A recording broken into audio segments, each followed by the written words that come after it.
이태원 클럽에서 시작된 집단 감염이 부산에서 클럽발 2차 감염으로 확산되고 있습니다.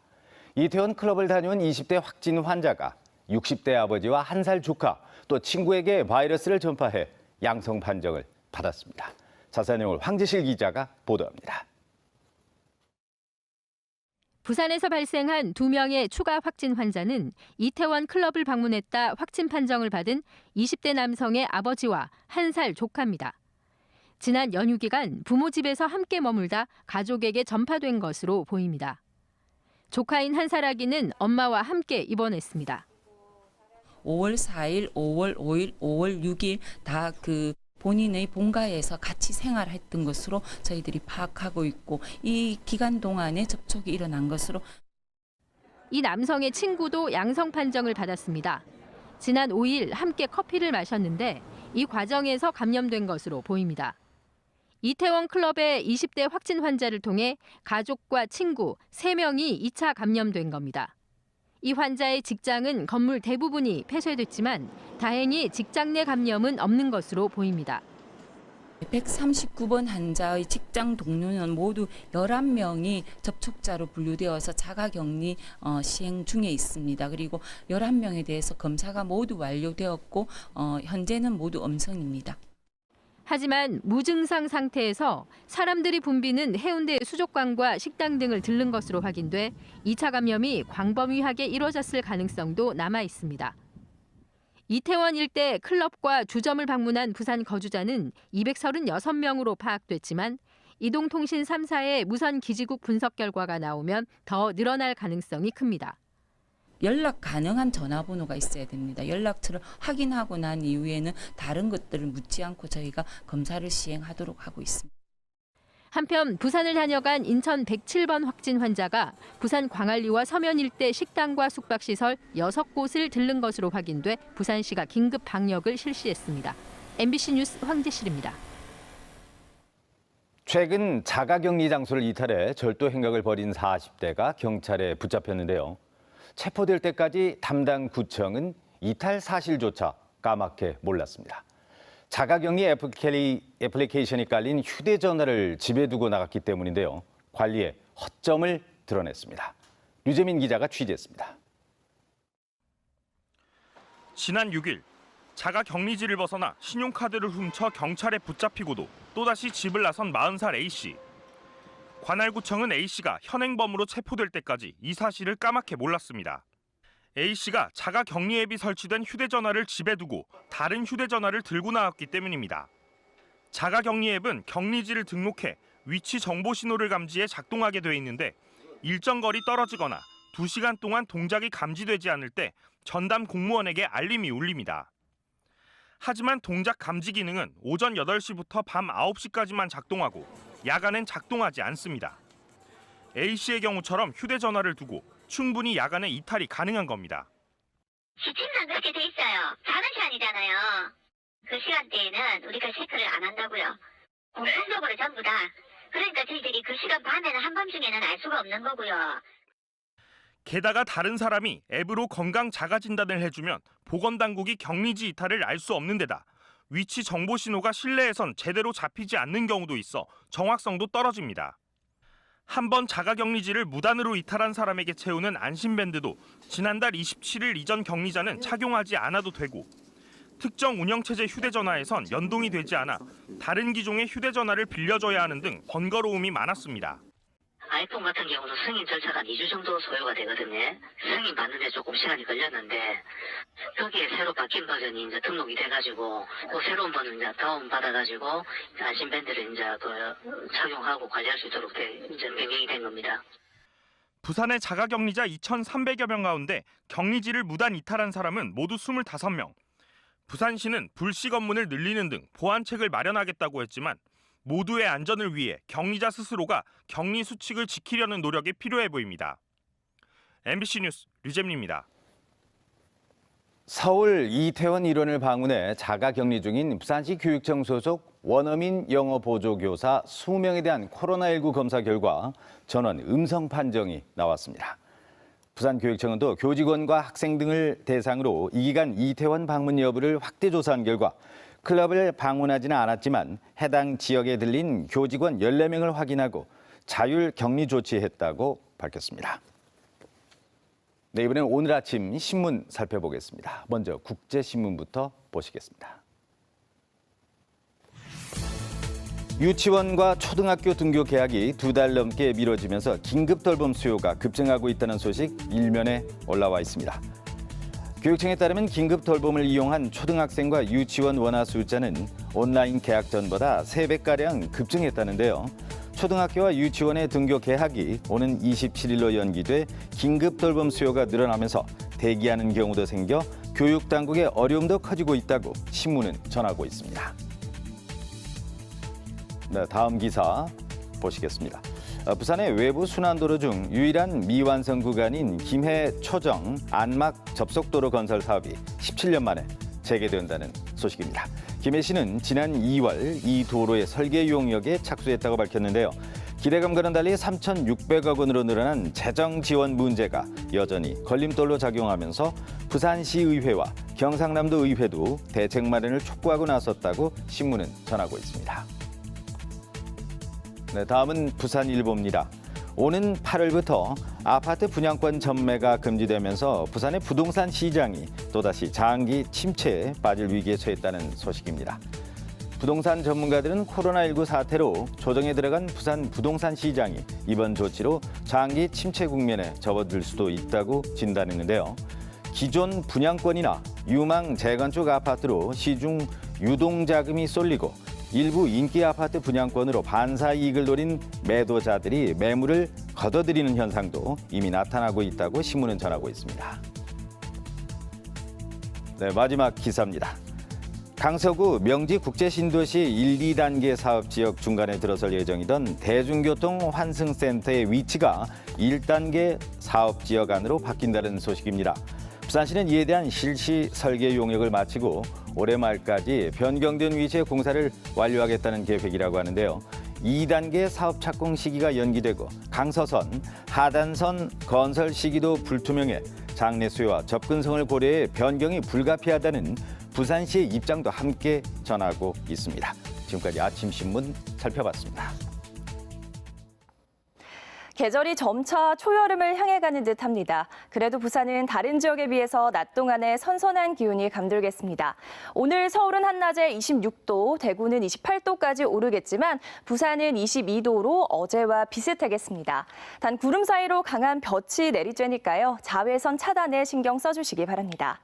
현재 위성 영상 보시면 곳곳에 구름이 많이 지나고 있습니다. 지금은 대기가 깨끗하지만 약한 황사가 날아오면서 영남은 오늘 낮 동안 미세먼지 농도가 짙어질 걸로 예상됩니다.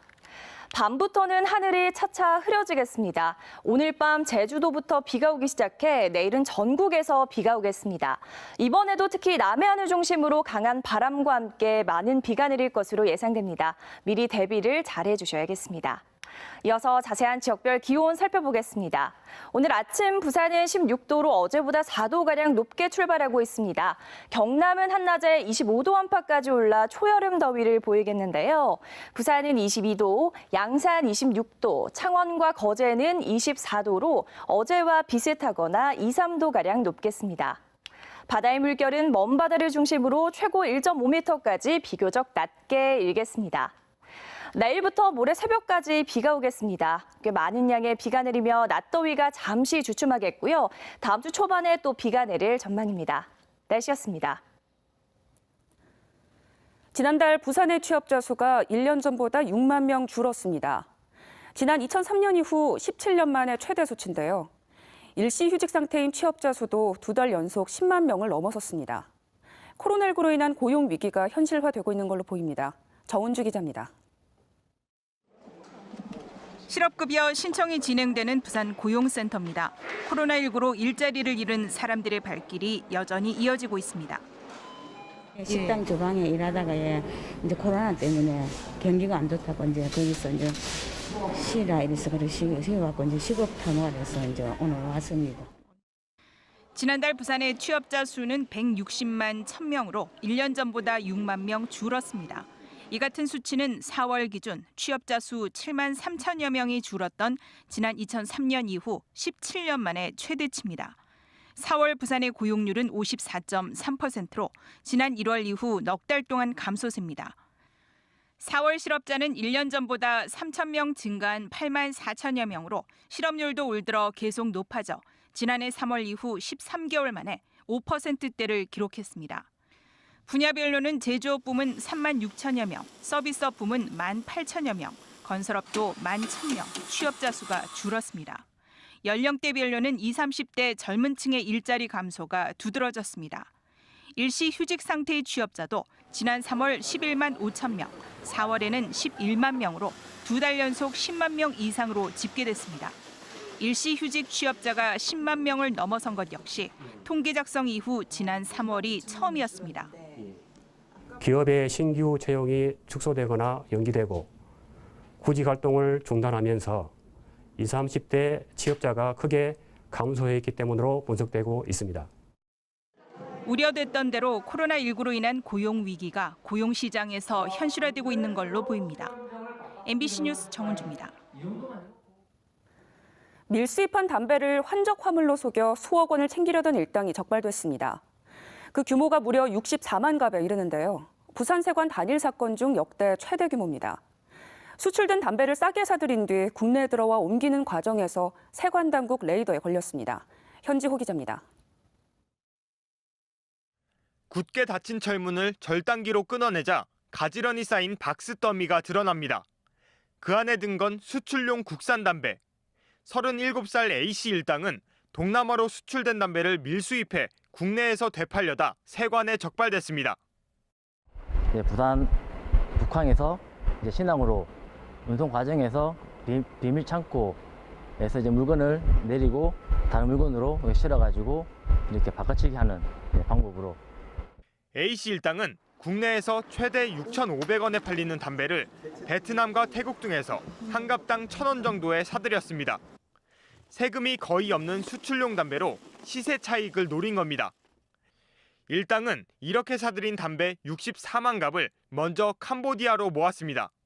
이후 담배를 가방이라고 속인 뒤 부산항으로 들여왔고 다시 중국으로 가는 환적 화물로 위장했습니다. 물건을 옮겨 싣는다며 담배를 부산항 인근 창고로 가져와 실제 가방으로 바꿔치다 걸린 겁니다. 압수된 담배들이 쌓여 있습니다. 시가로 치면 약 28억 원 정도인데 이걸 모두 되팔았다면 5억 원 정도의 이익이 남았을 것으로 예상됩니다. 부산 세관에 적발된 담배 밀수입 사건 중 단일로는 역대 최대 규모의 사건. 부산 세관은 통관책인 A씨를 구속하고 운반책을 불구속 입건해 검찰로 넘겼으며 총책과 자금책 등 나머지 공범에 대한 수사를 이어나갈 계획입니다. MBC 뉴스 현지호입니다. 코로나19로 그동안 문을 닫았던 지역의 문화예술계가 최근 잇따라 활동을 재개하면서 관람객을 기다리고 있습니다. 오늘은 여성 독립운동의 역사를 조명한 전시회와 도자기를 평면 위에 표현한 이색 전시회 두 곳을 소개합니다. 문화산책 정세민 기자입니다. 태극기 한가운데 유관순 열사의 얼굴이 화면 밖으로 뛰쳐나올 듯 힘과 기계가 느껴집니다. 부산 일신여학교 출신으로 여성의 몸으로 무장항일투쟁에 선봉에 섰던 박차정 의사의 조각상에서는 굳은 의지와 비장감이 흘러넘칩니다. 1940년 광복군 당시 여성들을 위한 군복이 옛 모습 그대로 전시돼 있습니다. 누군가의 어머니, 아내, 딸로 때로는 우리 독립운동의 안살림을 살며 때로는 항일투쟁에 선봉에 섰지만 남성들에 비해 가려지고 덜 알려진 여성 독립운동가들을 찾아내 소개하는 전시회가 마련됐습니다. 여성 독립운동가들의 유물과 자료를 중심으로 10명의 예술가가 회화와 도자, 조형, 영상, 설치예술 등 다양한 형식으로 재조명했습니다. 여성 독립운동은 대한민국에서 여성의 정치적인 자각과 성평등, 그리고 여성 인권을 이야기하기 위한 중요한 시작점이라고 할 수가 있는데요. 그런 점에서 이번 전시가 새로운 여성의 역사 쓰기가 되기를 바라는 의미에서 이 전시를 마련했습니다. 독립운동의 경랑 속에서 소외되고 잊혀졌던 여성 독립운동의 역사가 철저한 고증과 사실감 넘치는 작품들로 재조명돼 역사 교육과 작품 감상의 기회를 한 곳에서 경험하게 합니다. 도자기판 위에 조각돼 있는 달 항아리에서 입체감과 사실감이 넘쳐납니다.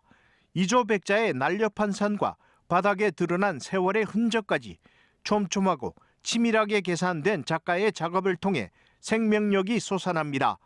도자기로 만들어진 대나무 숲입니다. 힘차게 뻗은 대나무는 한 마디 한 마디 구워서 조립한 것으로 마치 대나무 숲 속으로 온 듯한 착각을 불러일으킵니다.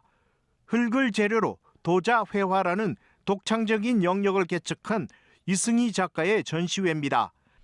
캔버스가 아닌 도자기판 위에 수십 번의 흙물을 입히고 그 위에 조각을 해서 도자기로 구워내는 독특한 작업 방식을 통해 작가는 평면과 입체, 도예와 회화의 경계를 넘나들며 독창적인 예술 세계를 펼쳐냅니다. 도자기를 걸어놓은 것 같은 그런 느낌이 듭니다. 사실 이렇게 쳐다보게 되면은 그대로 조선 백자를 보는 것 같은 느낌이 드는데 실제로 우리가 보는 것과 그리고 우리 생각 속에 있는 조선 백자의 모습 이거를 비교하면서 상상하면서 작품을 보면 더 재밌게 볼 수 있을 것 같습니다. 작품 하나하나마다 눈앞에 펼쳐지는 사실감에 관람객들은 손으로 만져보고자 하는 유혹과 끝없이 씨름해야 합니다. MBC 뉴스 정세민입니다.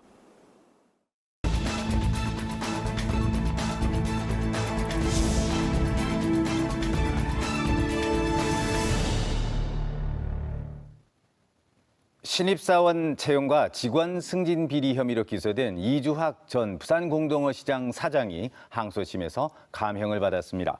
부산고법 형사 2부 재판부는 어제 배임 수재, 업무 방해 혐의로 기소된 이주학 전 사장에 대해 징역 3년에 추징금 7,100만 원의 원신보다 감형된 징역 2년 6개월에 추징금 7,100만 원을 선고했습니다. 이 전 사장은 2013년 신입사원 공채 때 임원과 총무팀에게 지시해서 필기시험 문제를 유출하고 면접 점수를 조작해 특정 지원자들을 합격시킨 혐의로 재판에 넘겨졌습니다. 경찰이 부산에서 실종된 20대 여성을 살해한 혐의를 받고 있는 피의자의 신상 공개 여부를 검토하고 있습니다. 전북경찰청은 지난달 18일 부산에서 온 29살 A씨를 숨지게 한 뒤 시신을 과수원에 유기한 혐의를 받고 있는 31살 최모 씨에 대한 신상공개 심의위원회 개최를 논의하고 있다고 밝혔습니다. 경찰은 피의자 조사를 마무리하는 대로 신상공개 심의위원회 개최 일정을 논의할 예정이며 신속한 조사를 위해 검찰과 일정을 조율하고 있다고 설명했습니다.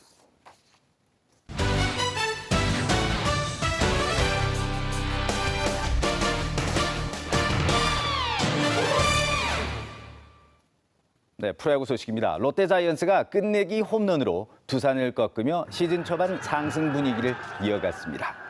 롯데는 어제 사직구장에서 열린 두산과의 경기에서 8회 초 두산 최주환에게 석점 홈런을 맞고 역전당했지만 8회 말 이대호의 1타점 2루타로 동점을 만든 뒤 안치홍의 안타로 점수를 뒤집었고 이어서 9대9 동점 상황에서 9회 말 주장 민병헌이 끝내기 홈런을 터뜨리며 10대9로 재역전승했습니다.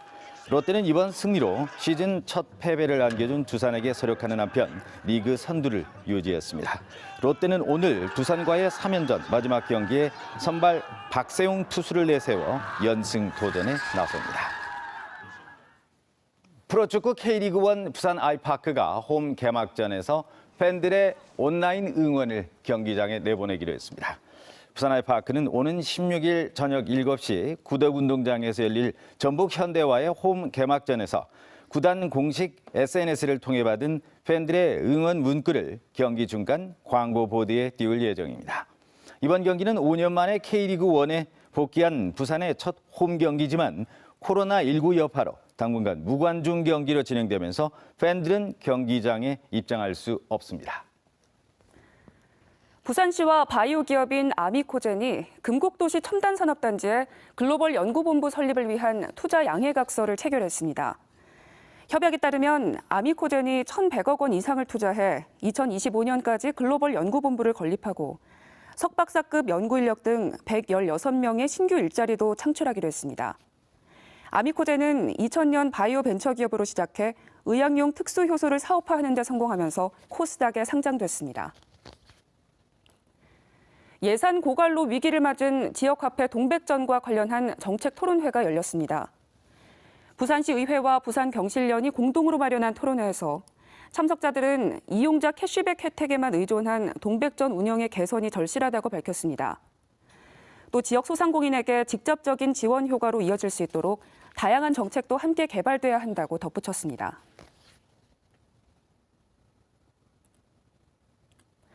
부산항 북항 재개발 구역 내 생활형 숙박시설 건축에 대한 지역사회 반발이 이어지고 있습니다. 동구의회 의장단과 동구 주민 등 40여 명은 어제 오후 2시 부산시청 앞 광장에서 생활형 숙박시설 건축 승인 항의 집회를 열고 부산시의 건축 허가 결정을 비판했습니다. 지난달 부산시가 북항 재개발 구역 내 상업 업무지구에 생활형 숙박시설 건축을 허가하면서 지역사회에선 사실상 대규모 주거단지가 들어서게 됐다며 반발하고 있습니다.